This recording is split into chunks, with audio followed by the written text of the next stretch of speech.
Assalamualaikum warahmatullahi wabarakatuh. Salam sehat, berjumpa lagi di channel saya. Kali ini kita akan membahas terkait soal style pidana dalam kitab Undang-Undang Hukum Pidana, di mana bicara soal hukum pidana tidak terlepas bicara soal sistem pemidanaan. Bicara sistem pemidanaan ada 3 permasalahan yang sering dibahas, yaitu terkait soal jenis pidananya, yang kedua lama pidananya, dan yang ketiga terkait pelaksanaan pidananya.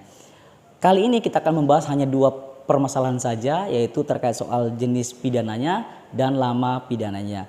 Di dalam kitab Undang-Undang Hukum Pidana ya, biasa disingkat oleh KUHP, maka di dalam pasal 10 ya, saya ulang lagi, di dalam pasal 10 KUHP terdapat beberapa jenis pidana yang dimana pidana ini digolongkan menjadi 2, ada pidana pokok dan ada pula pidana tambahan.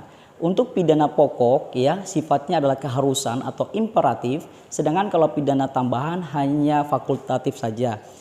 Untuk pidana pokok ada 5 jenis ya, 5 jenis pidana pokok. Yang pertama adalah pidana mati, yang kedua adalah pidana penjara, pidana denda, pidana kurungan, dan juga ada pidana tutupan. Untuk pidana tambahan ada 3. Yang pertama adalah pencabutan hak tertentu, perampasan barang-barang tertentu, dan yang terakhir ketiga adalah pengumuman putusan hakim. Nah, sekarang kita akan membahas satu persatu terkait jenis-jenis yang terdapat dalam pasal 10 KUHP. Untuk pidana mati ya, sesuai dengan putusan Mahkamah Konstitusi bahwa hingga saat ini eksistensi dari hukuman mati ini masih diberlakukan ya secara hukum positif, sehingga apabila ada suatu tindak pidana di mana tindak pidana itu mengancam adanya hukuman mati, maka itu dibenarkan secara konstitusi. Misalkan dalam KUHP pasal 340 KUHP terkait pembunuhan berencana, di situ rumusannya adalah perbuatan pembunuhan berencana diancam hukuman mati. Begitu pula dalam pasal begitu pula dalam pasal 104 terkait soal makar pun juga diancam tentang hukuman mati. Ada juga di pasal 365 terkait pencurian pemberatan, ada juga hukuman mati. Di luar dari KUHP, contoh seperti adanya Undang-Undang Narkotika mengancam juga adanya hukuman mati, dan adanya Undang-Undang tentang terorisme juga mengancam tentang hukuman mati. Nah, yang kedua adalah terkait pidana penjara.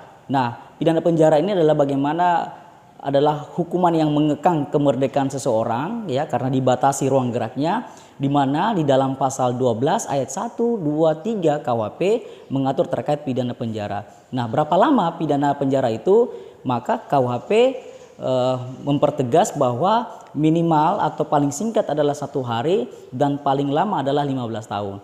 Tetapi apabila ada unsur pemberatan ya sesuai pasal 12 ayat 3 KUHP, ketika ada unsur pemberatan maka bisa diperberat, paling lama adalah 20 tahun, sehingga dapat disimpulkan pidana penjara paling lama adalah 1 hari dan paling lama 15 tahun apabila ada unsur pemberatan menjadi 20 tahun. Nah, yang menjadi menarik adalah dari kajian secara teoritis ya bahwa pidana penjara ini bisa digolongkan menjadi 2 kualifikasi, ada pidana penjara seumur hidup dan ada juga pidana penjara sementara waktu. Yang tadi saya sampaikan adalah terkait jenis yang pidana sementara waktu. Kalau pidana yang seumur hidup ini dapat diartikan adalah di mana ketika dia masuk ya di dalam lembaga pemasyarakatan, ketika dia divonis taruhlah 15 tahun, maka sampai dia meninggal dunia di dalam lembaga pemasyarakatan. Itulah penafsiran dari pidana seumur hidup. Yang berikut adalah terkait soal pidana kurungan ya, di mana pidana kurungan ini terletak di dalam pasal 18 KUHP, di mana pidana kurungan ini paling singkat 1 hari dan paling lama 1 tahun, dan apabila ada unsur pemberatan menjadi 1 tahun 4 bulan. Maka dapat disimpulkan pidana kurungan paling lama adalah 1 hari dan paling lama 1 tahun dan dapat diperberat menjadi 1 tahun 4 bulan. Nah, yang menjadi perbedaan pidana kurungan dan pidana penjara adalah kalau pidana penjara sangat identik dengan tindak pidana atau kejahatan sebagaimana diatur dalam buku kedua KUHP, sedangkan kalau yang pelanggaran sangat identik dengan dalam buku ketiga terkait pelanggaran tadi ya untuk yang pidana kurungan. Yang berikut terkait soal pidana denda ya, pidana denda berarti ini bicara soal jumlah uang. Untuk kali ini ya karena situasi rupiah kita sangat menurun dan berbanding terbalik dengan nilai dari emas, maka untuk menyikapi persoalan ini karena kita ketahui bahwa KUHP kita adalah KUHP peninggalan kolonial Belanda, ya dan disahkan tahun 1946 sehingga nilai-nilai ya uang yang ada dalam setiap pasal dalam KUHP terkait soal denda sekarang sudah tidak relevan lagi, sehingga dari Mahkamah Agung mengeluarkan suatu peraturan yaitu Perma nomor 2 tahun 2012 tentang penyesuaian pembatasan tindak pidana ringan dan juga jumlah denda dalam KUHP, sehingga khusus untuk denda maka itu akan dikalikan 1000. Jadi kalau seumpamanya denda dalam KUHP itu adalah Rp100 ya, maka akan dikalikan 1000, maka total dendanya menjadi Rp100.000.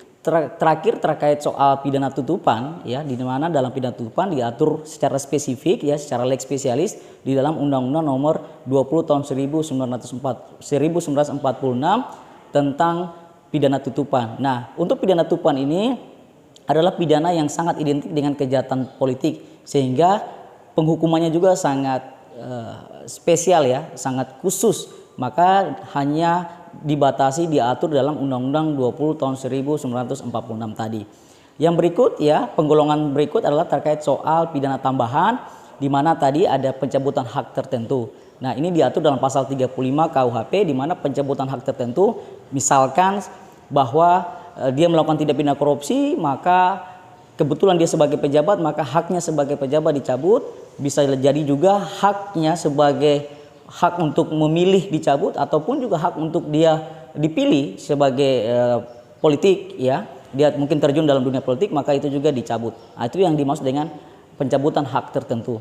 Yang kedua adalah terkait soal perampasan barang-barang tertentu, sebagaimana juga diatur dalam pasal 39 KUHP, di mana barang-barang tertentu yang dirampas oleh negara ini adalah barang-barang yang dihasilkan dari suatu tindak pidana atau suatu kejahatan.